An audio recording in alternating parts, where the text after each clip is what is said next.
이런 사회적 거리두기, 그다음에 비대면 문화 이런 것들이 코로나가 종식되고 현재 리오프닝이 됐을 때도 여전히 더 많이 쓰더라라고 하는 것들은 홀대했을 때 주울 수 있을 것이다.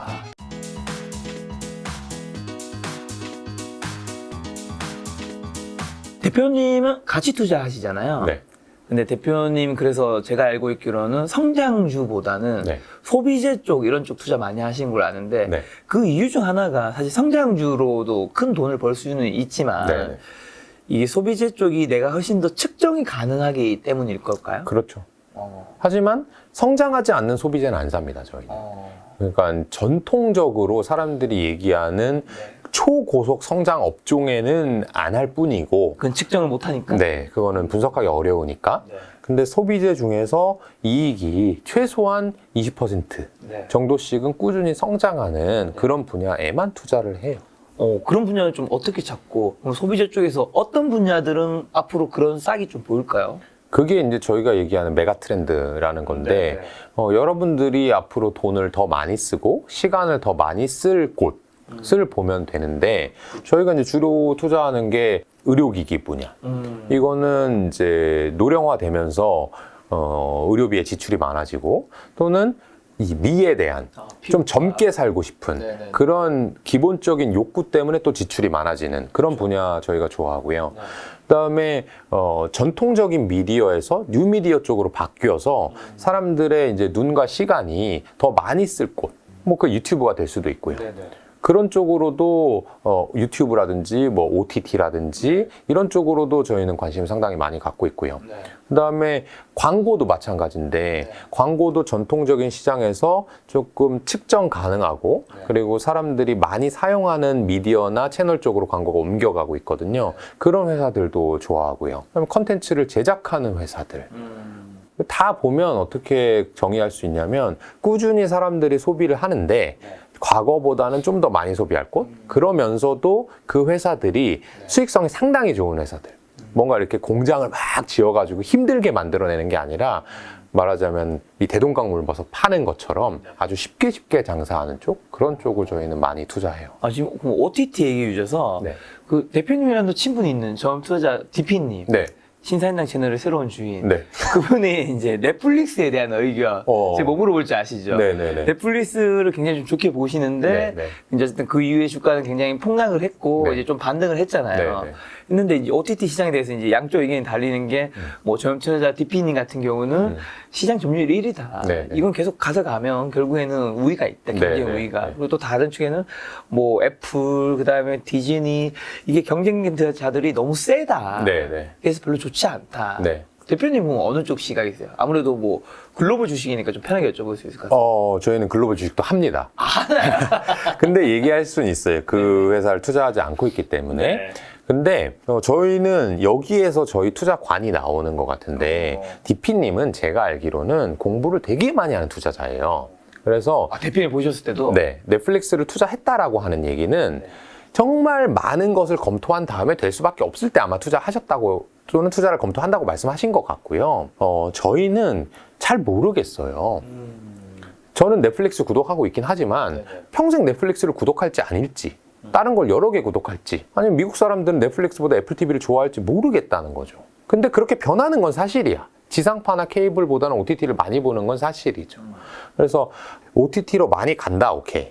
그럼 OTT 시장이 꺾일 거냐 아니냐? 안 꺾일 것 같아요. 왜냐하면 미국 시장 기준으로 보면요, 여전히 우리나라는 TV 거의 공짜로 보지만 거기는 케이블 TV 채널당 몇만 원씩 내야 돼요, 한 달에. 근데 그것보다 OTT가 훨씬 싸니까 거기에 지불하는 돈을 OTT에 지불할 여력이 아직 많이 남아있다고 봅니다. 그러면 거기에 사람들이 시간을 많이 쏟잖아요? 그럼 누가 거기로 가냐면 광고주들이 글로 갈 거예요. 그렇죠. 아무도 TV를 안 보는데 TV에다 광고를 뭐하러 넣겠어요? 그러면 OTT, 지금 넷플릭스가 얘기하는 광고형 저가 요금제 같은 게 나오면서 조금 더 OTT 시장이 확장될 건 같습니다. 하지만 누가 이길지 몰라요. 그래서 저희는 컨텐츠 회사에 투자를 하는 거예요. 앞으로 OTT라는 게 많이 커져서 누가 이기든 상관없다. 누가 이기든 상관없는 그런 회사에 투자하면 똑같이 보지만 DP님처럼 열심히 공부하지 않아도 이겨놓고 싸우는 그런 방식의 투자가 가능한 것 같아요. 알겠습니다. 자, 그럼 이겨놓고 싸우는 방식으로 네. 2021년과 올해 이제 7월까지 네. 지금 보유하지 않은 종목 중에서 네. 성공 투자, 네. 뭐 실패 투자, 뭐 한 가지씩 사례 좀 얘기하시면서 우리한테 뭐 투자 조언을 좀 주신다면. 네.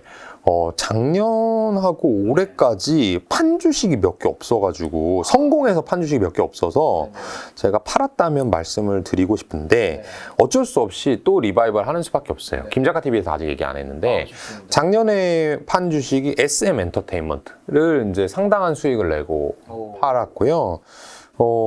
손실을 보고 판 주식은 되게 많은 것 같은데 저희가 이제 해외 주식 중에서 이 종목 명보다는 업종만 말씀드리면 그 주식 같은 경우에는 이제 일본의 이커머스 주식이었어요. 근데 이커머스 주식을 쭉 갖고 있다가 이제 매도를 했거든요. 손실 확정을 했는데 그 이유는 뭐냐면 SM 엔터테인먼트 좀 이따 말씀드리고 그거 같은 경우는 저희가 일본을 좋아했던 거는 이 아직까지 디지털라이제이션이 좀 느려요. 우리나라나 미국보다. 근데 그 느리다는 게 어떻게 보면 어떤 분들한테는 안 좋은 걸로 보일 수 있는데 저희 같이 좀 장기 투자자들한테는 되게 좋은 것인 게 그렇다고 해서 평생 안 될 거냐. 언젠간 될 거고 실제로 그렇게 가고 있습니다. 그래서 이들이 디지털라이제이션이 되면 우리나라처럼 그리고 미국처럼 바뀔 것은 뭔가 이걸 찾아놓으면 되게 쉽게 투자할 수 있다라고 생각을 했었거든요. 근데 조금 순진했던 것 같은 게 그렇다고 해서 모든 게 다 디지털라이제이션 되는 건 아니잖아요. 그래서 그 회사가 조금 그 분야에 더뎠어요. 일본 사람들이 이커머스 쪽으로 많이 넘어오고 있는데 이 회사의 성장률은 그거보다 좀 더디길래 저희 입장에서는 조금 속가내기를 하고 그 중에서 잘 되는 회사들로 좀 비중을 몰아야 되겠다. 그래서 여전히 일본의 그런 디지털 회사들에 대해서는 관심을 갖고 있고 투자를 하고 있지만 그 특정 이커머스 회사는 속도가 느려서 매도했습니다. 매도를 했고. 자, SM은요? 네, SM 같은 경우는 원래도 좋은 회사였어요. 그런데 코로나 때 상당한 오해를 받은 게 이제 콘서트 못해, 해외 공연 못해. 그러면 뭐 앨범도 잘 안 팔릴 거야. 그 다음에 엑소 군대 가면 이제 매출 많이 빠질 거야. 뭐 그런 거기에다가 그 오너에 대한 평가. 이 사람은 뭔가 윤리적이지 않은 것 같아. 주주이익을 대변하지 않아. 이런 여러 가지 오해가 생기면서 주가가 너무 많이 떨어졌거든요. 근데 주가가 떨어졌을 때 제가 봤더니 코로나 때문에 콘서트를 안 하는 게 아니라 온라인으로 바뀌었어요. 또 하나는 앨범을 더 많이 사. 팬들이 앨범을 왜 더 많이 사냐면 우리 오빠들이 콘서트를 못 오니까 돈이 남은 거예요. 30만 원짜리 콘서트인데 못 가니까 참 착한 팬들이. 네. 오빠들 도와주려고 10장을 사는 거예요. 네. 그래서 앨범 판매량도 상당히 많이 늘었어. 거기에다가 앨범은 이렇게 사진도 있어야 되죠. 케이스도 있어야 되죠. 실물이니까. 그러니까 비용이 들어가는데 음원 시장이 해외에 너무 많이 커지고 이 케이팝에 대한 관심이 생기면서 이익률이 되게 높은 음원 매출도 많이 붙었던 거예요. 그러니까 이 회사는 사실 기업 가치가 더 올라가 있는 상황이죠. 그리고 코로나, 한한령 이런 게 안 끝날 거냐? 언젠가 끝날 것이다. 그런데 지금 이 주가는 너무너무 싼 것 같다. 만약에 이게 좀 정리가 되면 주가가 상당히 오르겠다라고 생각을 해서 2020년에서 21년 가는 정도에 샀고요. 그다음에 2021년 말에 주가가 한 서너 배 오릅니다. 그런 것들이 다 반영되면서 그래서 수익을 실현했습니다. 팔 때는 왜 파신 거예요? 팔 때는 저희가 살 때도 마찬가지인데요. 어떤 회사가 아무리 좋아도 주식시장 참여자들이 잘 알거나 관심이 많으면 저평가되지 않았다고 보는 게 맞거든요. 근데 저희가 팔 때쯤에는 모든 사람들이 엔터주를 좋아했고요. 그 중에서 SM을 제일 좋아했어요. 근데 사실은 제가 살 때는 시가총액이 꼴등했어요. 그 당시 빅히트, 현재 하이브가 1등이었고 그 다음에 YG, JYP, SM 순이었어요. 근데 이 SM을 비롯한 연예기획사의 본질 가치는 얼마만큼 팔아낼 수 있는 아티스트를 얼마만큼 보유할 수 있느냐로 그냥 게임 끝이거든요. 근데 그게 제일 큰 회사가 SM 엔터테인먼트인데 시가총액 순위가 꼴찌다라고 하는 건 말이 안 됐죠. 그래서 그게 다 뒤집히고 하이브 다음으로 이제 SM이 올라가고 나니까 사람들이 주가 오르는 거 좋아하거든요. 좋아요. 관심이 붙죠. 네. 그래서 그때 이제 하이브, YG, JYP는 주가가 계속 안 좋았고 SM만 이제 주가가 좋으니까 여의도에서 가장 좋아하는 주식이 됐고 물어보는 사람마다 SM 얘기 안 한 사람이 없었어요. 그럴 때는 저희는 과감히 팔아버립니다. 그 다음 질문이 이제 얼마 전에 내신 에이블 책에서 이어진 질문인데 남들이 다 아는 주식에는 잘 투자하지 않고 유명해지기 전에 선점에 수익률을 얻는 편인데 네. 사실 뭐 말만 들었을 때는 네. 너무 좋은 문장이죠. 너무 뭐 당연한 말 같고. 네. 근데 우리가 실제 현실에서는 적용하려고 하면 잘 안 된단 말이죠. 네. 이거 어떻게 이렇게 할 수 있을까요? 살 때부터 네. 가격을 잘 설정해 놓는 게 저는 제일 중요하다고 봐요. 그러니까 그게 없으면 그 분위기에 휩쓸릴 수밖에 없어요. 회사도 그렇게 얘기하고 주식시장 참여자들도 좋다고 얘기하면 좀 더 오르지 않을까? 뭐 요새는 뭐 지배구조 뭐 이런 것도 나왔었잖아요, SM에서. 그러면 좀 더 갖고 있어 볼까? 뭐 이렇게 얘기가 나오는데 저희는 애초에 그 팔 가격과 살 가격을 다 정해 놓기 때문에 그런 부담에서 좀 벗어날 수 있는 것 같고요. 그다음에 인위적으로 저희는 주식시장에서 얘기가 많이 나오면 아예 안 합니다. 그 주식을. 뭐 증권사 리포트가 많다든지 또는 증권사 리포트를 받아 적어서 쓰는 기자분들이 뭔가 몇 마디 써놨다. 뭐 요새 뭐 온라인 콘서트로 연예 기획사 호조 뭐 이런 기사가 몇 개 있다. 그럼 아예 안 해버립니다. 그게 훨씬 안전해요. 그러고 나서도 더 오르는 주식들이 있긴 하지만 그런 걸 안 하고 다른 주식을 찾는 게 실패하는 확률을 좀 줄이는 것 같아요. 그러고 난 다음에도 오르는 주식이 있다 하셨는데 예를 들면 그 2년 전이었나요? HMM 같은 경우 이제 10배가 났잖아요. 네, 그렇죠. SM도 2배쯤 올랐을 때, 3배쯤 올랐을 때 뭐 호재 나오고 기사 나오고 하는 거 보면서 어떤 사람들은 이거 10배가 가는 거 아닌가? 이렇게 생각할 수도 있잖아요. 그렇죠. 그거는 근데 저희는 분석을 이제 깊이 하다 보니까 펀더멘탈이 어느 정도 정해져 있어요. 아까 말씀드렸잖아요. 아티스트가 몇 명의 팬을 모객할 수 있고 그런 아티스트가 몇 팀이 있는지에서 그 회사의 체력이 나와요, 이미. 근데 그 회사가 예를 들면 20팀 정도를 지금 양성하고 운영하고 있는데 그게 갑자기 40팀, 80팀이 될 수가 없어요. 그럼 불가능합니다. 그러면 그 기업의 가치가 어느 정도 정해져 있는 건데 여기에서 물론 더 오를 수 있고 하지만 그거는 시장에서의 그냥 변동성일 뿐이지 정말 텐베거가 날 수 있는데 무조건 2배 나고 3배 나면 판다 그런 건 아니고 만약에 저희가 거기에서 더 보이는 뭔가가 있었다. 얘네들이 방탄처럼 될 수 있겠네? 라든지 아니면 몇 팀을 또 소개했는데 더 잘 되겠네? 아니면 새로운 사업 모델이 생겼네? 라고 하는 것들이 있었다면 비중만 줄이고 더 가져갔겠죠. 근데 저희가 생각했던 대부분의 시나리오들이 다 잘 맞아 떨어졌을 때 갈 수 있는 시가총액에 이미 도달했었고 그 이유는 매각 이슈 때문에 그랬던 거예요. 사실은 그런 모든 좋은 일들이 다 반영되진 않았는데 매각 이슈가 붙으면서 주가가 말하자면 오버슈팅을 했고 그러면 여기보다 더 올라가는 거는 우리의 몫이 아니다. 우리가 분석한 건 충분히 반영됐어. 해서 좀 편안하게 팔 수 있었죠. 회사에서 어쨌든 설정한 그런 값들이 있기 때문에 네. 그런 뉴스나 이런 거에 뭔가 더 점핑되는 건 아닌 거죠. 그렇죠. 그거 뭐 20년 했으니까요. 자, 그럼 지금 같은 어쨌든 지금은 급락장이라고 볼 수 있잖아요. 급락했죠. 그렇죠. 이럴 때 수익률을 높일 수 있는 팁이 혹시 있나요? 기본적으로는 안 하는 게 제일 좋은데 근데 그 안 한다고 하는 거에는 주식시장을 맞출 수 있다는 거잖아요. 내가 정점일 때 팔고 나올 수 있다라는 건데 그거는 불가능하잖아요. 저는 못해요. 그러니까 이런 시점에는 과감하게 뭐 내가 지금 몰빵을 쳐야 되겠다. 현금 비중을 확 줄여서 물을 팍 타야 되겠다. 이렇게 생각하면 보통 그거보다 더 떨어집니다. 그러니까 항상 현금을 어느 정도 가져가는 습관 그리고 확실하지 않은 건 안 사는 습관을 들이는 게 좋고 확실하다는 건 뭐냐면 결국 실적이에요. 기업의 매출액과 영업이익이 이 국면에도 뭔가 잘 나오는 회사들이 분명 있거든요. 이 경기를 뭉뚱그려서 얘기하니까 뭐 역성장이네, 경기 침체네 뭐 이런 얘기를 하는 거지 뭐 지금 실적 시즌이잖아요. 2분기 실적들이 쭉 나오고 있는데 분명히 잘 나오는 회사들이 있어요. 근데 덮어놓고 잘 나오겠지가 아니라 반드시 여러 가지 이유를 검토했을 때 잘 나올 게 뻔한 회사들만 주식을 갖고 있고 나머지는 현금으로 계속 많이 갖고 있어야 돼요. 그래서 잃지 않는 게 더 중요하지 내가 지금 바닥이어가지고 지금 이 현금을 안 쓰면 나중에 후회하지 않을까?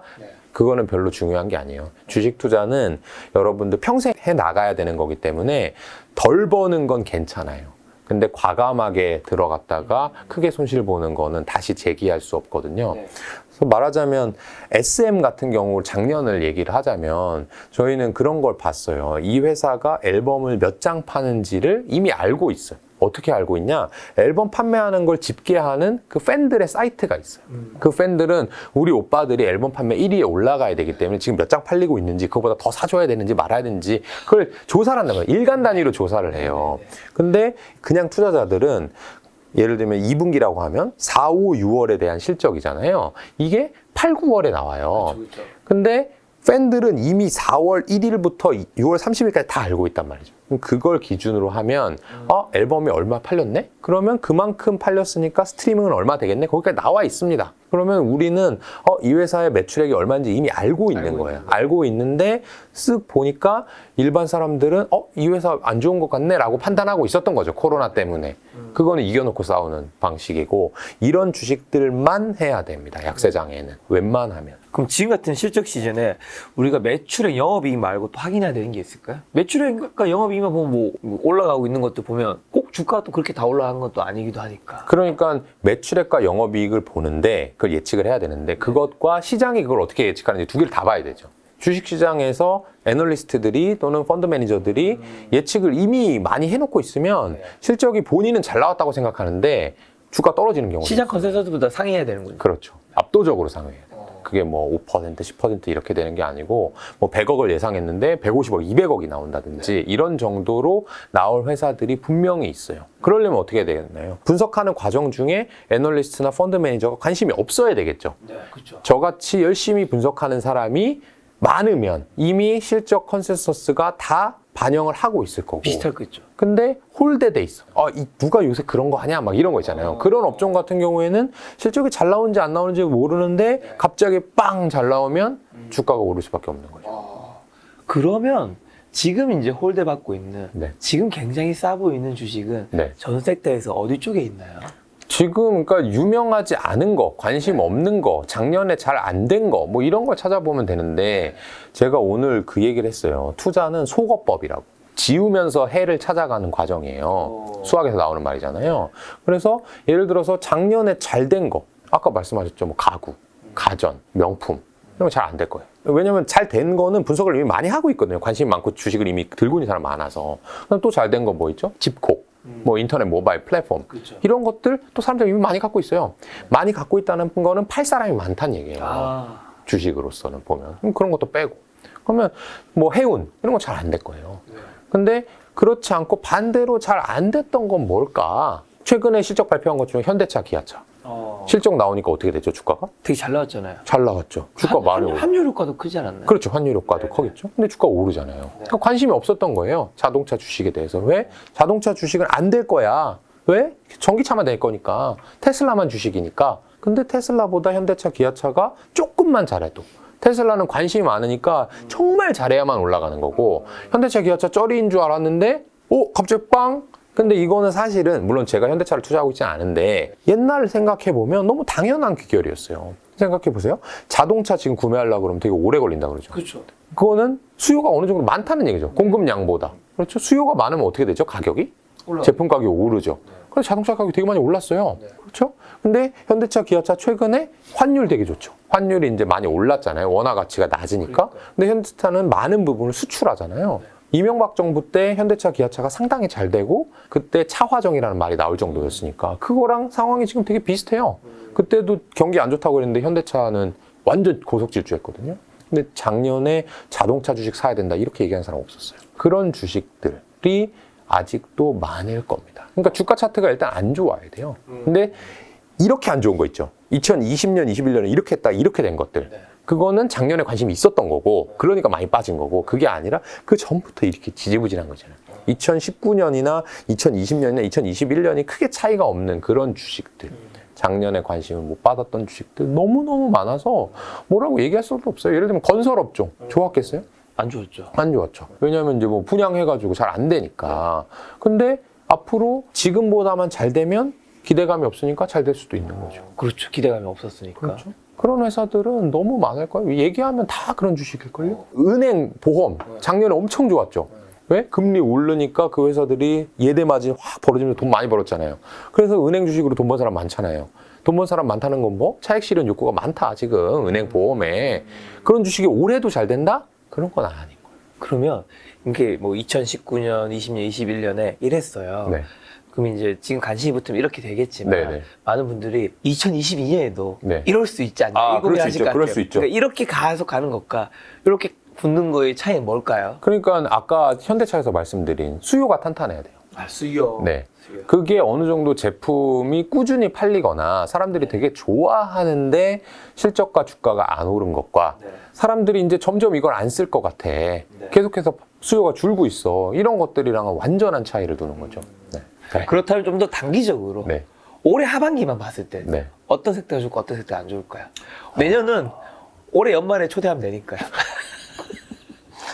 올해 하반기요. 하반기. 올해 하반기까지는 사실 잘 모르겠어요. 근데 요렇게는 생각을 해요. 저희는 올해 하반기부터는 그러니까 하반기로 갈수록은 인터넷 플랫폼 주식 중에서 일부는 주어야 된다. 아 진짜? 정도는 생각하고 있어요. 근데 아까 전에 더 떨어질 거예요. 아직은. 20년, 21년에 이렇게 했던 애들은 관심 갖지 말라고. 그러니까 그거는 이제 일반 투자자분들이 통으로 해가지고 그냥 좋았던 거 다 다시 빠지기만 많이 빠졌으니까 살까봐 그런 거고 그 중에서 분명히 잘 될 것들도 있거든요. 어떤 게 잘 돼요? 그건 이제 모르죠. 그거는 제가 이제 어떤 걸 얘기하려는 게 아니고 그 중에서 분명히 2022년 하반기 끝물에는 IT 정보기술 인터넷 소프트웨어 플랫폼 회사들 중에서도 반대로 2020년에 그랬던 SM이 그랬던 것처럼 홀대 받는 애들이 나올 거예요. 분명히 잘 되고 있는데 홀대 받는 애들. 예를 들어서 뭐 넷플릭스랑 뭐 아마존이라고 해볼게요. 근데 넷플릭스는 만약에 구독자가 계속 빠져요. 저 가정입니다. 완전 가정이에요. 넷플릭스는 구독자가 계속 빠져. 그렇게 하면 주가 떨어져야 되죠, 당연히. 근데 아마존은 뭔가 구매하는 사람이 많고 AWS가 잘 된다고 해볼게요. 그렇게 되면 그 회사는 잘 되고 있는 건데 이거 옛날에 빵이었으니까 다 필요 없어 하고 홀대를 쫙 해놓는 받고 거죠. 있으면? 네.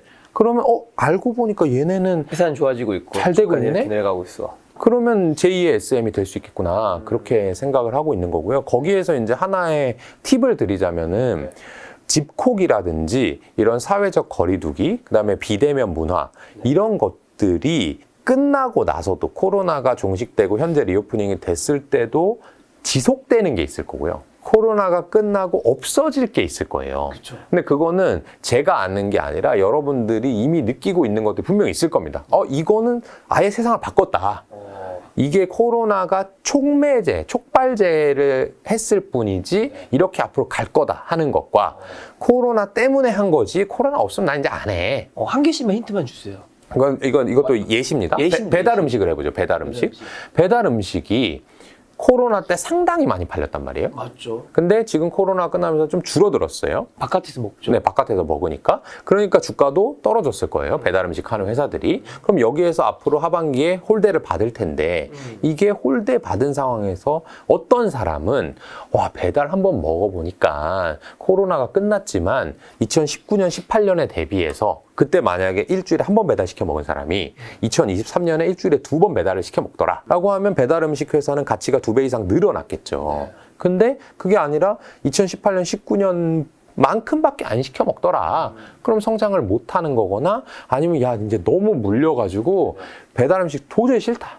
그냥 난 차라리 외식할래. 하는 사람이 많다면 이 회사는 홀대가 아니라 적정한 가격을 받으면서 이제 산업이 좀 안 좋아지는 거겠죠. 이런 식으로 분명히 2020년, 21년에 주가가 올랐던 회사들은 그런 거랑 관련이 있는 회사들인데 그게 촉매제였을 것인지 아니면 일시적인 것이었을지를 여러분들의 소비 패턴, 뭐 카드값 이런 걸로 확인을 해보시면 좋을 것 같아요. 투자의 아이디어가 우리 멀리 있는 게 아니라 네. 우리 카드 명세서에 있을 수 있는. 2019년, 2020년, 2022년 이거를 비교해 보고 여전히 더 많이 쓰더라라고 하는 것들은 홀대했을 때 주울 수 있을 것이다. 대표님 말씀을 들으면 들을수록 뭔가 대표님의 투자는 되게 뭔가 상식적으로 한다라는 느낌이 좀 드는데 맞는 표현일까요? 네, 맞아요. 저는 어려운 걸 잘 못하는 편이고 공부해야 되잖아요. 그런 거 별로 안 좋아. 그냥 호기심 어린 눈으로 봤을 때 편하게 돈 벌 수 있는 주식만 합니다. 그러면 진짜 실적 시즌에 실적이 컨센서스보다 하회해버렸어요. 네. 안 나온 거죠, 제대로. 네, 네. 그럴 때는 어떻게 해야 될까요? 정리해야 되나요? 아니, 그것도 사실 어느 정도 하회했는지, 하회한 이유가 뭔지, 거기에 따라 주가가 빠졌는지 어쨌는지를 알아야 되는데, 일반적으로는 그냥 바로 던져버리는 경우가 많은데요. 저는 사실은 분기마다 실적 발표하는 것 자체를 반대하는 사람이에요. 아, 그래요? 네. 뭔지 발표해요? 유럽 같은 경우는 6개월에 한 번 하고요. 그럼 너무 주주가 실적을 너무 늦게 확인하잖아요. 늦게라기보다도 공식적으로 모두에게 공평하게 가는 거니까. 그리고 저는 1년에 한 번 해야 된다고 보는 편이에요. 분기에 한 번 한다고 해서 그 회사가 크게 바뀌는 경우는 많지 않아요. 근데 이거 자체가 그 산업, 금융산업을 잘 하기 위해서 그런 거라고 생각을 해요. 분기마다 발표를 해야 잘 나오면 사고, 못 나오면 팔고 하는 사람들이 그렇죠. 많아지잖아요. 회전율이 높아지죠. 네. 그러니까 여기에 산업을 붐업시키는 이유인 거지 정말로 주주를 위해서 매번 하는 게 아닙니다. 그래서 저는 기업이라고 하는 거는 1, 2년 단위로 봐도 충분히 큰 흐름은 잡을 수 있다라고 보기 때문에 오히려 분기 실적은 저는 반대로 대응하는 편이에요. 이 회사가 정말 좋다라고 하면 안 나왔을 때 더 사고, 잘 나왔을 때 조금 줄이고 그렇게 하는 편이고. 그러면 이제 우리 실적표 볼 때도 3개월도 나오고 1년도 볼 수 있는데 네. 그냥 중점적으로 볼 때는 약간 1년 단위로 그렇죠. 보는 거지. 최소한 분석할 때는 거의 1년씩의 자료들밖에 안 보고요. 분기는 어쩔 수 없이 나오니까 저희도 노는 것보다는 그래도 뭐 나오는 건 봐야 되잖아요. 그래서 이제 보는 것 뿐이지. 근데 이제 열심히 하시는 분들은 그래요. 이번 분기에 얼마 실적이 나올 거니까 뭐 해가지고 뭐 미리 사놓고 뭐 팔아놓고 막 이렇게 한단 말이에요. 근데 저 그러는 게 너무 귀찮고 안 맞아요, 성격에. 그러니까 실적 나오기 전엔 가만히 있고 실적이 나왔을 때 반대로 행동하는 편이에요. 들으면 들을수록 대표님 회사에서 어디에 투자하고 있는지 너무 궁금해서 제가 조만간 현금 못 다 있어서 찾아가서 가입을 좀 해야 되겠다.